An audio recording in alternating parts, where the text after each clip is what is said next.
Everyone, बेटा पिछले video में आपने ऑब्जेक्टिव्स ऑफ गवर्नमेंट बजट पढ़ा। उसमें अलग अलग तरह के ऑब्जेक्टिव्स पढ़ा कि गवर्नमेंट किस तरह से आने वाले एक साल के दौरान क्या क्या प्रायोरिटी पर रखेगी, किस तरह से वो इनकम कमाएगी, कहाँ पर कितना खर्च करेगी और क्या क्या उसके उद्देश्य होते हैं जिनको ध्यान में रखकर गवर्नमेंट बजट तैयार किया जाता है। और अगर उसमें कुछ चेंज होना होता है तो चेंज भी वो कर लेते हैं जो उनको लगता है कि हाँ भाई ये रीजनेबल है। फिर उसके बाद बात कर लेते हैं, आज नया कॉन्सेप्ट हम पढ़ लेते हैं। नया कॉन्सेप्ट है स्ट्रक्चर ऑफ द बजट और कंपोनेंट्स ऑफ द बजट, यानी कि बजट का ढांचा क्या है और उसके कंपोनेंट्स क्या है, यानी कि उसके अंग क्या है। जैसे हमारी बॉडी का स्ट्रक्चर होता है स्केलेटन, तो इसी तरह से गवर्नमेंट बजट का भी एक स्ट्रक्चर होता है जिसमें पहला उसका कंपोनेंट है बजट रिसीट्स, मतलब जहाँ से गवर्नमेंट को पैसे मिल रहे हैं। अब पैसे मिलते हैं, कुछ पैसे ऐसे मिलते हैं या कुछ रिसीट्स ऐसी होती है जो हर साल मिलती है, हर महीने मिलती है, जैसे कि टैक्सेस वगैरह हैं, फाइन्स वगैरह, रजिस्ट्रेशन फीस वगैरह। इस तरह की जो कमाई है वो हर महीने या हर साल होती है। लेकिन कुछ एक कमाइयाँ ऐसी होती है जो हर साल हर महीने नहीं होती है, उसको हम कैपिटल रिसीट्स बोलते हैं, जो हर साल हर महीने नहीं होती है।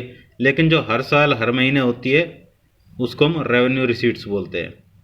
जैसे टैक्सेस वगैरह आते हैं तो ये रेवेन्यू रिसीट्स में आ जाएगा। अब कैपिटल रिसीट्स की अगर मैं बात करूं तो बेटा एक बड़ी बात ये आ जाती है, जैसे मान लो इंडिया ने वर्ल्ड बैंक से लोन लिया है तो कैपिटल रिसीट्स हो गई, लेकिन हर साल वो लोन नहीं लेगा, ठीक है। और सबसे बड़ी बात है कि यहाँ पर डिफरेंस आ जाता है, रेवेन्यू रिसीट से जो गवर्नमेंट की लाइबिलिटीज़ है उस पर कोई फ़र्क नहीं पड़ेगा, या मोटे तौर पर आप ये कह सकते हो रेवेन्यू नेचर के आइटम। अब उसमें रेवेन्यू रिसीट्स और रेवेन्यू एक्सपेंडिचर दोनों ही आ गए, यानी कि रेवेन्यू नेचर के आइटम से गवर्नमेंट के असेट्स और लाइबिलिटीज़ पर कोई फ़र्क नहीं पड़ेगा। लेकिन कैपिटल नेचर के आइटम से गवर्नमेंट के असेट्स और लाइबिलिटीज़ पे फ़र्क पड़ेगा।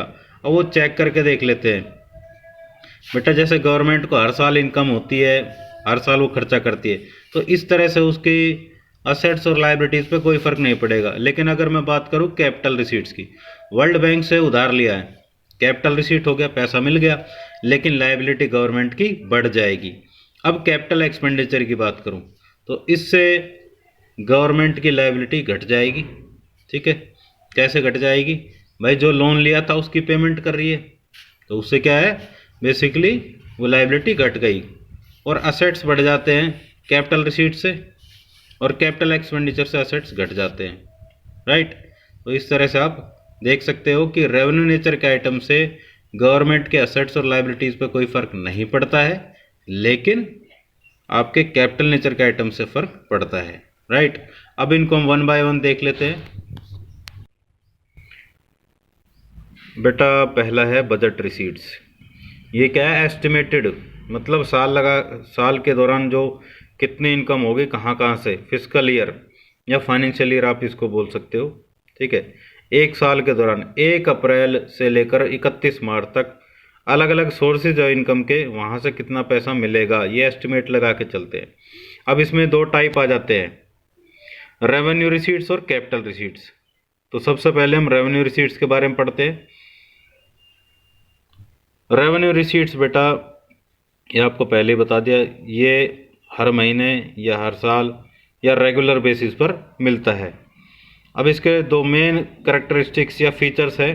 सबसे पहला, these receipts don't create any corresponding liability of the government, यानी कि कोई भी लाइबिलिटी गवर्नमेंट की नहीं बनती है। गवर्नमेंट को पैसा तो मिलता है लेकिन उससे गवर्नमेंट की लाइबिलिटी में कोई फ़र्क नहीं पड़ता है।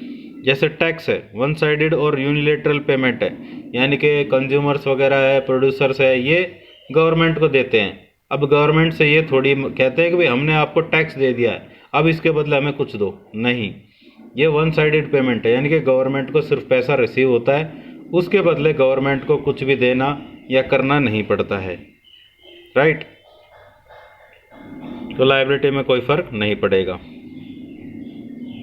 दूसरा फीचर है these receipts don't cause any reduction in assets of the government. बिल्कुल, असेट्स में भी कोई फर्क नहीं पड़ेगा, ना घटेंगे ना बढ़ेंगे। वो टैक्स रिसीट्स ही है, इससे क्या है, आपके असेट्स में कोई घटत नहीं होगी, यानी कि आपके असेट्स नहीं घटेंगे। तो इस तरह से आपने देखा कि रेवेन्यू रिसीट से बेटा जो गवर्नमेंट के असेट्स और लाइबिलिटीज़ पर कोई फ़र्क नहीं पड़ता है, और ये हर महीने या हर साल या रेगुलर बेसिस पर ये मिलती हैं। अब यहाँ पर एक चीज़ पूछी गई है, question, is borrowing by the government और रेवेन्यू रिसीट? जो उधार लेना है गवर्नमेंट के द्वारा, क्या वो रेवेन्यू रिसीट है? आपको भी बताया था बेटा, उधार लेंगे तो आपकी लायबिलिटी बढ़ जाएगी, ठीक है।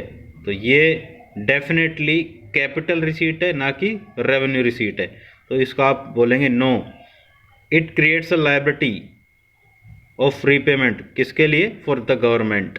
और ये एक कैपिटल रिसीट है, ना कि रेवेन्यू रिसीट, राइट। अब हम देख लेते हैं अलग अलग जो कॉन्स्टिट्यूएंट्स है या कंपोनेंट्स है जो कि रेवेन्यू रिसीट्स के हैं।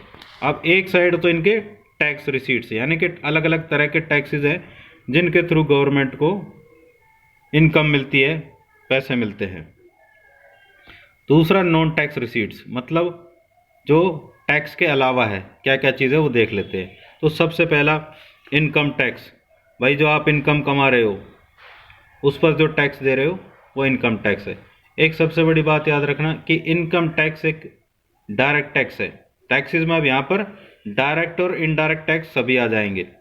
इनकम टैक्स एक डायरेक्ट टैक्स है, इसको अदर पर्सन पर शिफ्ट नहीं किया जा सकता।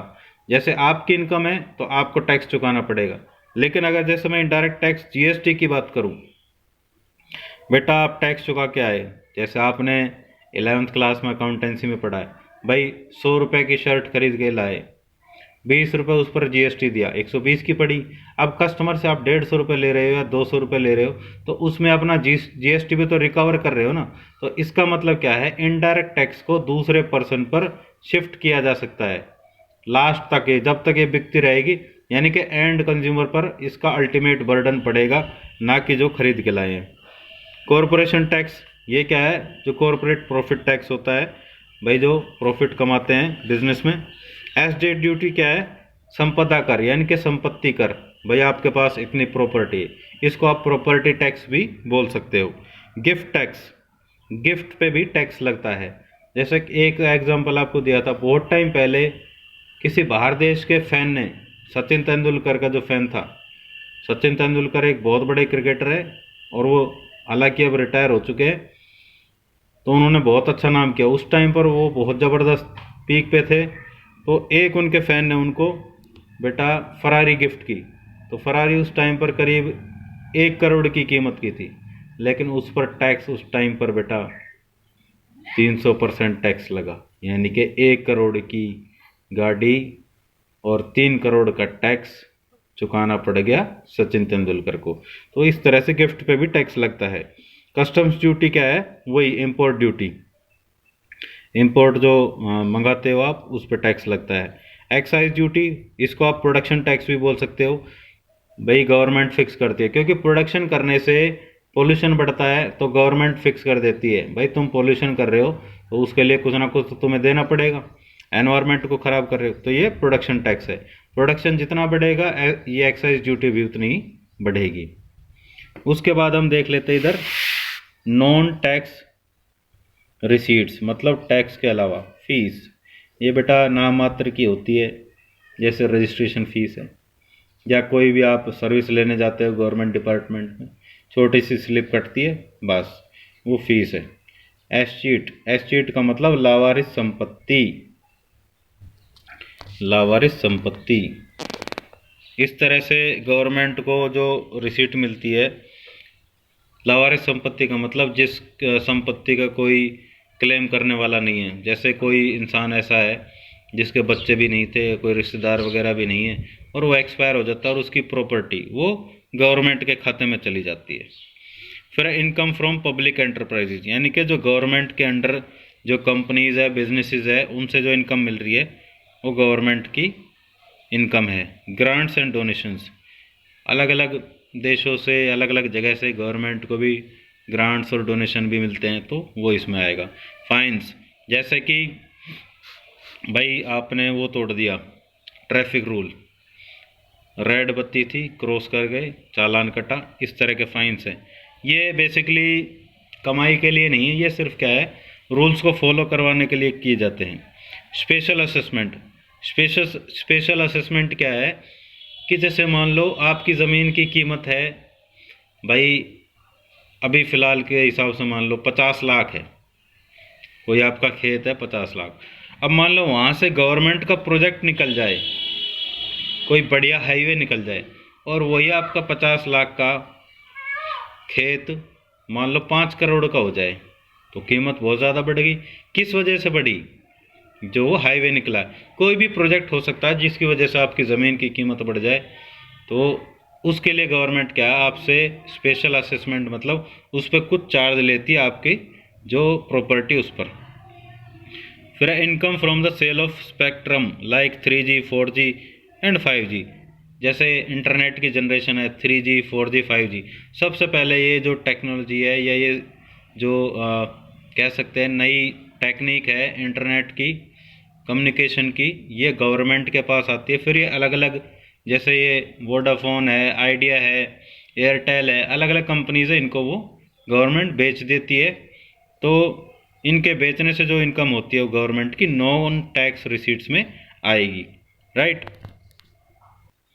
तो बेटा आज के लिए इतना ही बहुत है, मिलते हैं नए कॉन्सेप्ट के साथ नए वीडियो में, तब तक के लिए बाय बाय, टेक केयर।